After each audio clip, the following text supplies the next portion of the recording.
কিন্তু এই জ্যামটা দেখার পর আমার একটা কথা মনে পড়ে গেল, সামনে আসতেছে রমজানের ঈদ।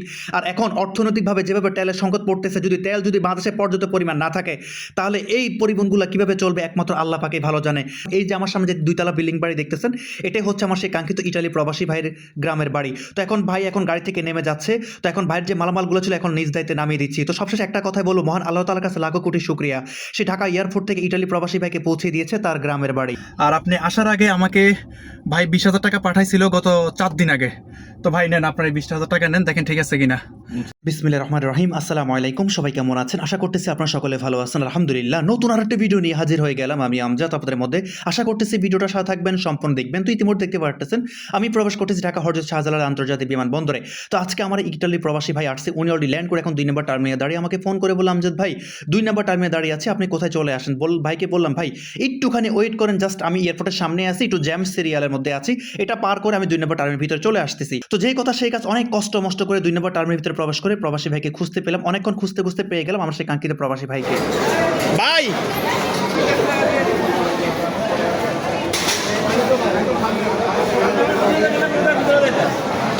আসসালামু আলাইকুম।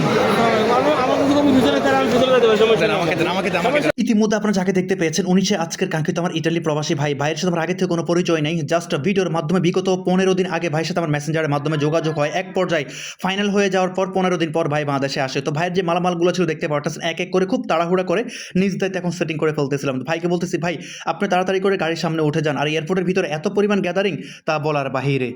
আমি মশলা আমার খাইতে খাইতে আমার অবস্থা খারাপ হয়েছে এখানে দাঁড়াই।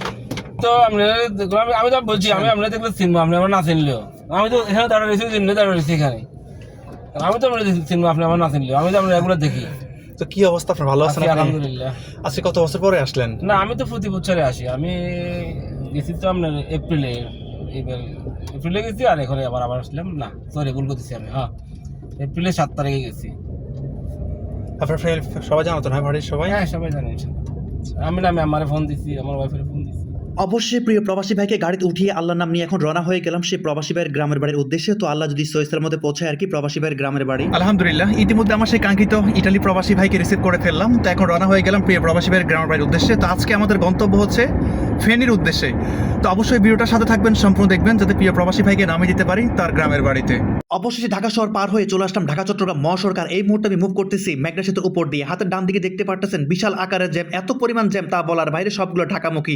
কিন্তু এই জ্যামটা দেখার পর আমার একটা কথা মনে পড়ে গেল, সামনে আসতেছে রমজানের ঈদ।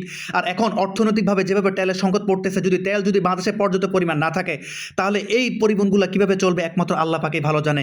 যেহেতু সামনে ঈদের সময়ে মানুষ নিজ নিজ কর্মস্থল থেকে নিজ নিজ গ্রামে ফিরবে, কিভাবে ফিরবে না ফিরবে, কি বিপদ বাংলাদেশের জন্য অপেক্ষা করতেছে, এটা একমাত্র আল্লাহ তাআলাই ভালো জানে। আল্লাহ তাআলা যাতে সকল বিপদ আপদ বালা মুসিবত থেকে যাতে রক্ষা করে। তো অবশ্যই চলে আসলাম পদুরা বাজার বিশট ক্রসিং করতেছি। আর এদিক দিয়ে আমার সেই কাঙ্ক্ষিত ইটালি প্রবাসী ভাই এতটা পরিমাণ রিল্যাক্স মোডে আছে তা বলার বাইরে। অবশেষে ফেনী মহিপাল ক্রসিং করে এখন প্রবাসী ভাইয়ের গ্রামের বাড়ির কাছাকাছি চলে আসলাম। এক কথায় বলতে গেলে তার গ্রামের কাছে চলে আসলাম। এই যে আমার সামনে যে দুইতলা বিল্ডিং বাড়ি দেখতেছেন, এটাই হচ্ছে আমার সেই কাঙ্ক্ষিত ইটালি প্রবাসী ভাইয়ের গ্রামের বাড়ি। তো এখন ভাই এখন গাড়ি থেকে নেমে যাচ্ছে। তো এখন ভাইয়ের যে মালামালগুলো ছিল এখন নিজ দায়িত্বে নামিয়ে দিচ্ছি। তো সবশেষে একটা কথাই বলবো, মহান আল্লাহ তাআলার কাছে লাখো কোটি শুকরিয়া, সে ঢাকা এয়ারপোর্ট থেকে ইটালি প্রবাসী ভাইকে পৌঁছে দিয়েছে তার গ্রামের বাড়ি। আলহামদুলিল্লাহ, ইতিমধ্যে আমার সেই কাঙ্ক্ষিত ইটালি প্রবাসী ভাইকে নিয়ে চলে আসলাম ওনার গ্রামের বাড়িতে। তো ভাই আপনার সাথে আমার আগে থেকে কোনো পরিচয় নেই, জাস্ট ভিডিওর মাধ্যমে ঢাকা এয়ারপোর্ট থেকে শুরু করে আপনার গ্রামের বাড়িতে আসছেন। আর আপনি আসার আগে আমাকে ভাই 20,000 টাকা পাঠাইছিল গত 4 দিন আগে। তো ভাই নেন, আপনার এই 20,000 টাকা নেন, দেখেন ঠিক আছে কিনা। ইনশাআল্লাহ আপনার টাকা আপনি বুঝে পাইছেন? হ্যাঁ, পাইছি তো ইনশাআল্লাহ। যাক ভাই, রাস্তাঘাটে কোনো প্রবলেম হয়েছে কিনা আমাদের প্রবাসী ভাইদের উদ্দেশ্যে কিছু বলেন। কোনো সমস্যা না। আর আমি ওনাকে চিনি না, কখনো দেখি নাই। আমি একদম নির্দ্বিধায় নিশ্চিন্তে আসছি ওনার সাথে। আমি টাকাটা ওনার কাছে আমি চিনি না, জানি না, আমি টাকাটা পাঠাইছি কিন্তু বিশ্বাস করি। আমি ওনার এগুলো দেখি, এগুলো কি বলে কন্টেন্টগুলো আমি দেখি, আমার কাছে ওনার বিশ্বাস হয়েছে এবং বিশ্বাসতার সহিত আমি ওখানে আসছি ওনার সাথে। আমার আসতে আমার খুব আলহামদুলিল্লাহ খুব ভালো লাগছে। আমার কাছে ওনার ড্রাইভিংটা আমার কাছে খুব ভালো লাগছে। যাক ভাই, আলহামদুলিল্লাহ, আপনাকে অসংখ্য ধন্যবাদ। আপনাকে ধন্যবাদ, অসংখ্য ধন্যবাদ। কষ্ট দিলাম। না, কোনো সমস্যা নাই। যাই হোক, আজকে ভিডিওটা এই পর্যন্ত। ইতিমধ্যে কি বলেছে আমার সেই প্রবাসী ভাই আপনারা শুনেছেন।